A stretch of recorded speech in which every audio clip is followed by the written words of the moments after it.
while America, Israel, and their allies prepared for Iran's billion-dollar missiles.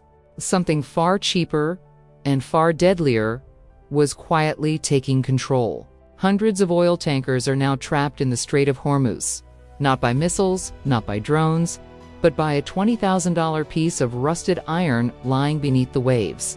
Most of the world hasn't even noticed, but in the narrowest point of this 21-mile waterway, Iran's mines are reshaping global energy and trade, one small explosion away from chaos.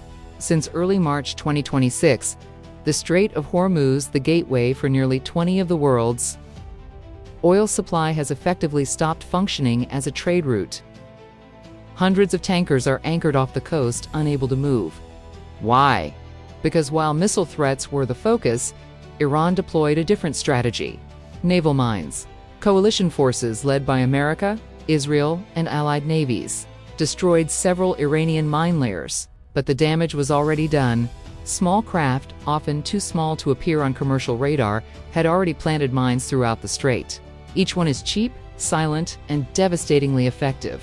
These mines make navigation risky and insurance nearly impossible. With major underwriters withdrawing war risk coverage, shipping companies are rerouting or refusing passage entirely.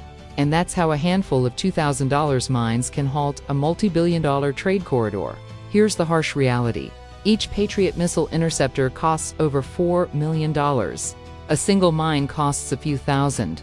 One is designed for spectacle. The other silently stops hundreds of ships.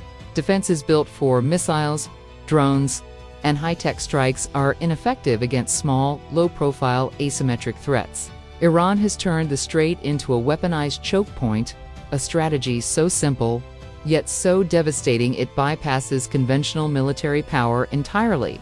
When Lloyd's of London withdrew war risk insurance last week, the economic impact alone exceeded any missile strike or naval engagement. By using mines, Iran has effectively paralyzed one of the world's most critical trade arteries without firing a single missile. We are now on day 11 of the blockade. Brent crude has surged past $126 per barrel.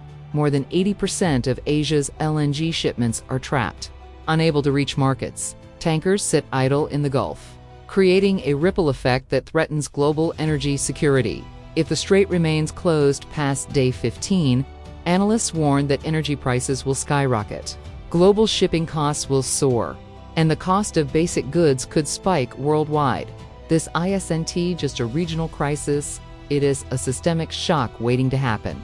This is Iran's silent weapon. Not missiles, not drones, not high-tech fighter jets. Small boats, mines, and control of a narrow 21-mile waterway are enough to threaten global trade. And while coalition forces maintain control in the skies, these mines remain a lethal reminder that not all warfare is fought with explosions visible from orbit. The strategic math is brutal: cheap, low-risk tools, high-impact consequences.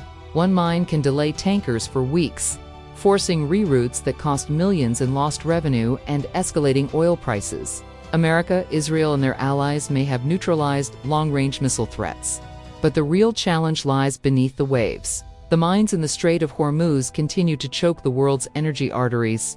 The question isn't whether Iran can launch a missile. It's whether global economies can survive the silence of this $20,000 weapon.